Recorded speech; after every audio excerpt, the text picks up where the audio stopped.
What is up guys, it's your boy Solheim here, back with another Classic WoW video for Cataclysm Classic.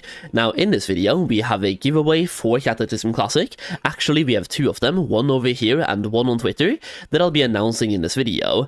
In addition to that, I'll be giving some tips and tricks on Archaeology that you can do right now in the pre-patch, and also in Cataclysm itself. Now as you can see, I've spent over 90 hours on Archaeology. I'll be hitting 100 hours probably today, so follow me on Twitch or come watch me on Twitch to watch me hit 100 hours and celebrate the Archaeversary with me live on Twitch. I'll probably be live right now when this video goes out, so you can come over on Twitch and watch me get those epics, or probably don't get those epics. I mean, I've been farming for 90.5 hours and all I have so far is the shield. Either way, let's do the giveaway first. So if you're watching this video 4 days plus from now, you can skip this segment, skip 1 minute into the future, and start watching for the Archaeology tips and tricks. But if you're here for the giveaway, let's talk about that. So we are able to give away a edition of the Blazing Epic upgrade for Cataclysm Classic. That is the most expensive version of the upgrade, so you can get all of the things you can see on the screen right now. This is hosted by Blizzard, so I'm being given the code I can give to you guys, and massive shout out to Blizzard for this opportunity and giving me the access to give you guys a code. Now Cataclysm Classic is launching on May 20th, so that's only about 10 days away from now, and I'm incredibly hyped. I really love this expansion, I have for quite a while. It's a lot of nostalgia for me and a bunch of good memories. So for me, I'm really excited for Cataclysm. I'm doing a lot of prep in the pre-patch for Cataclysm, and for the giveaway number 1 over here on YouTube, I want you guys to leave a comment down below what you like most about Cataclysm Classic. I want to hear your anything you have to say positive about Cataclysm.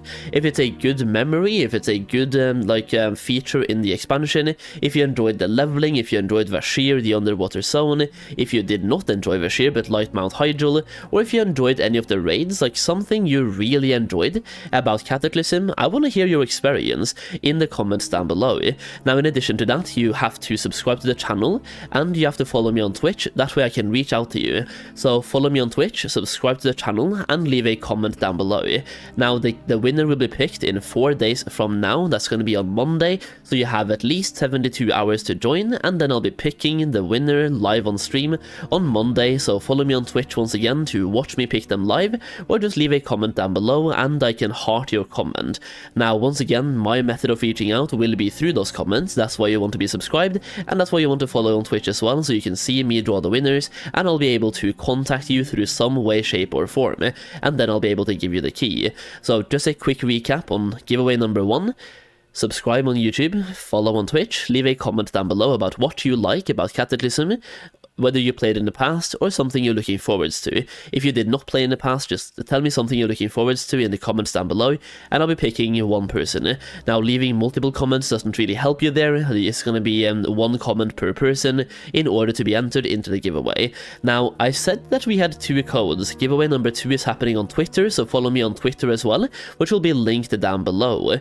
With that being said, once again, I'm live on Twitch right now, so you can follow me on Twitch, and that's also something you have to do for giveaway number 1 anyway, and then follow me on Twitter to get into the second one. That way you have 2 chances of winning this code, brought to you by Blizzard in partnership with this video. So there we go. That's the giveaway out of the way. Now let's talk about Archaeology. I have made a video about Archaeology already in the past, talking about kind of a guide on what to do in the pre-patch, and how to level up Archaeology a little bit faster, and how to get those rares faster as well. Now in today's video, I want to prepare you guys more for the launch itself, and talk a little bit about a couple of tips and tricks that also helps you out both right now while farming the epics, and even in Cataclysm itself. I also have one tip that I think I haven't really seen a lot of people talk about on YouTube, that I think will be helpful to a lot of you, at least if you're planning to farm Archaeology for quite a bit. So let's start with let's just start and get right into it. So for the first advice that I would have when it comes to Archaeology is probably don't do it. I wasted 90.5 hours, and I'm just kidding. But advice number 1, would be to stock up on artifacts before the launch of Cataclysm. The thing is, when Cataclysm comes out, we get access to a whole new race that we haven't had before, so we get access to Tolvir. Now Tolvir gives you Ring of the Boy Emperor. It also has Crawling Claw, which is a companion pet. It has a brand new mount, the Scepter of Ashakir, and we have the Scimitar of the Sirocco, a one-handed sword, and also the Staff of Amunei. You also have the pendant, like a bind to account toy. Now, if you care about output here, this ring is really good.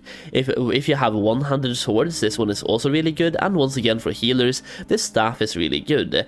Even if you just are a collector, you want to have the toy or the mount, then by having stocked up some of these artifacts, you can increase the chances of getting to Tolvir faster, and the reason for that is that right now we cannot complete Fossil. Pterodactyl Hatchling requires 525 skill, so in order to do this effectively, you would stock up on 200 of everything, and do not craft your Fossil crafts until you're 525. That way you can get the Pterodactyl Hatchling the second Cataclysm comes out, basically. So craft everything else, solve everything else, get to 525 skill, and then start solving Fossil, and you should be able to get the Pterodactyl Hatchling, as long as you've been farming enough. For anyone who played when they put in the hotfix for example, the Innkeeper's Daughter in Dwarf, or even in Night Elf, to be able to get the Bones of Transformation and the Wisp Amulet, if you had been farming enough, like, these were falling from the sky. Everyone was getting them so fast, so by having enough fossil crafts right now and then solving fossils at 525 skill, I can tell you you'll get the Pterodactyl Hatchling super fast, and once you complete fossil, you will get less fossil spawns in the world, which also means more Tolvir spawns. So if you want to have more Tolvir spawns, definitely do that tactic, and once again just farm up 200 fragments of as many things as you can bother. So you can do 200 Rykel, 200 Troll, 200 Orc, 200 Nerubians, Night Elf, Fossil, Draenei, and Dwarf, and just keep Fossil for the absolute end to be able to get the Hatchling. Now, I've seen some people say that when you complete a faction, it doesn't actually spawn less of that dig site, but I have completed, for example, Nerubians, and after completing Nerubians, it took me 21 hours to get another Nerubian dig site, and then in the last 40 hours, like, it's been 40 hours since I completed Nerubians, I've had one site in 40 hours plus, and the first one spawned after 20 hours plus. So I can say from my own experience that when you solve something and you have completed everything, it does spawn less dig sites, and this is also how it worked in the past. Now on Kalimdor, when it comes to Tolvir, you do have a lot of fossil spawns and a lot of Night Elf spawns, so being able to solve these and get them out of the way will definitely help you get more Tolvir spawns. Now if you're a gold maker like me, then you also want that for the Canopic Jar, which is the Vial of the Sands recipe that you would have to have alchemy for. So if you want to make gold, definitely farm Archaeology on a character with alchemy to double dip. That way you can get the Canopic Jar, which gives you the recipe for Vial of the Sands, and that recipe is bind when picked up, and the Canopic Jar is also bind when picked up. Now let's talk about how to make Archaeology faster for you, because this is what you want to do in the pre-patch to give yourself an advantage and a heads up in Cataclysm. The thing is, farming these right now will just help you out overall. It's boring, but it saves you from having to farm that when Cataclysm comes out. You want to have enough artifacts to be able to go from 450 to 525 instantly. Now let's talk about how to speed up Archaeology. Number 1, you can be a Paladin or a Death Knight for plus 20% movement speed. Now one thing that a lot of people may be overlooking here is that it's not actually plus 20%. It's technically plus 10. We do get plus 10 from a guild perk, and being the Death Knight or a Paladin, those 20% does not stack. So most people have a plus 10 from being in a guild. That being said, Paladin or DK is significantly faster. You can also be a mage to be able to have teleports. You also have a teleport through Deathgate as a DK to be able to Deathgate to Eastern Plaguelands, for example. Now another way is to be a dwarf for plus 10% fragments. And if you're farming on Kalimdor, then druids have access to teleport Moonglade, and druids also have instant flight form, which also really helps out. Now, a couple of tips and tricks that are a little bit less commonly seen whenever I'm watching archaeology videos is number 1, Alliance can take the Zeppelin from Gomgol in Stranglethorn to go to Tirisfal. So for this one, for example, if you're playing a warlock like me, then you don't have a teleport to Eastern Plaguelands, or if you're playing like anything else in a DK, you really don't have a teleport to Eastern Plaguelands, you can take that Zeppelin from Gromgol base camp right here, and it takes you all the way to Undercity. Now for that one, all you have to do is land on top of the roof of the Zeppelin, and you're good to go. Just avoid the guards. Now the last tip is that we actually do have access to teleports to Eastern Plaguelands as any class. That's right, you don't have to be a Death Knight to have access to teleport or Deathgate to Eastern Plaguelands. Any class can teleport to Eastern Plaguelands, and if you're planning on farming a lot of archaeology, let's say you're starting out right now, and you want those epics, or if you want to farm on your alchemist to be able to get canopic jars, believe me, you're in for a journey, and this one might speed it up significantly. There's an item called the Guildwin's Heartstone. This is a Heartstone that takes you to Light Hope Chapel, and it's a quest reward from a quest chain. The quest chain itself will take you between 30 and 45 minutes. Could take longer as well, depending on your knowledge of the game. Questy doesn't really tell you everything you want to know, but this is a quest added in the patch 4.0.3, the Shattering, and that's kind of why it's a little bit less known, because it's added in the Shattering. So not everyone has done this quest, but it's a quest that gives you a Heartstone to Light Hope Chapel. Now, this Heartstone is spent whenever you use it. It has a one use kind of thing, but what you would do here is pick up the quest, get the Heartstone, use the Heartstone, abandon the quest, and re-pick it up.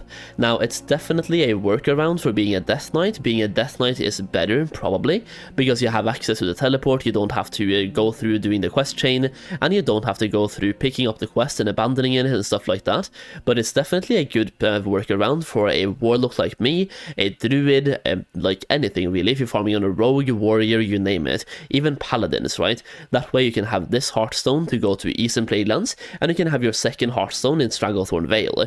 Now, once again, it's locked behind a pretty hefty quest chain, but being level 80, you'll be able to speed through it. And once again, the Heartstone is a one-time use, so you use the Heartstone, abandon the quest, pick it up again, use the Heartstone, abandon the quest. You get how it works. And yeah, that's basically what I have for you. I wanted to make this video to come through with those tips and tricks. I do believe they will be helpful for the launch itself, and I wanted to talk to you guys about my plans a little bit, and I'm definitely planning on capping those artifacts to have maximum amounts of artifacts. And once again, I also wanted to announce the giveaway that we have going, so if you didn't see that, once again, that's at the beginning of the video. So yeah, we're doing a giveaway for 2 codes for the Cataclysm Blazing Epic Upgrade, which are valued at 80 bucks each, if I saw correctly. So you are able to get those right now, and once again, one of them is being done right here on YouTube, and one of them is being done on Twitter, so follow me on Twitter. And for the YouTube one, all you have to do is subscribe to the channel, leave a comment down below about the features of Cataclysm that you're either most excited for, or the ones that you like the most, and then follow me on Twitch to see me draw the winners live as well, and for me to be able to contact you. And once again, we are about to reach 100 hours of archaeology, so you can come witness me suffer through absolute madness live on Twitch as well. I'll be live right now, so you can come right over to Twitch after watching this video, and if you do so, then thank you very much. It really means a lot to me that we're able to suffer through the archaeology grind together, and hopefully you're having better luck on the epics than I'm having. Either way, I think that's pretty much what I have for you today. I just wanted to talk a little bit more about archaeology, and once again, we have a archaeology guide that covers more about how to level up faster. This one is more based on the end game, what to do before Cataclysm comes out, and how that helps you in the actual launch on May 20th. Either way, if you enjoyed the video, leave a like down below. Thank you so much for watching as always. I really do appreciate it. The support has been fantastic, and I want to thank you so much for it. Hopefully I'm able to help you out in some way, shape or form through my videos as well. So, once again, thank you for watching, and I'll see you again in the next video very soon.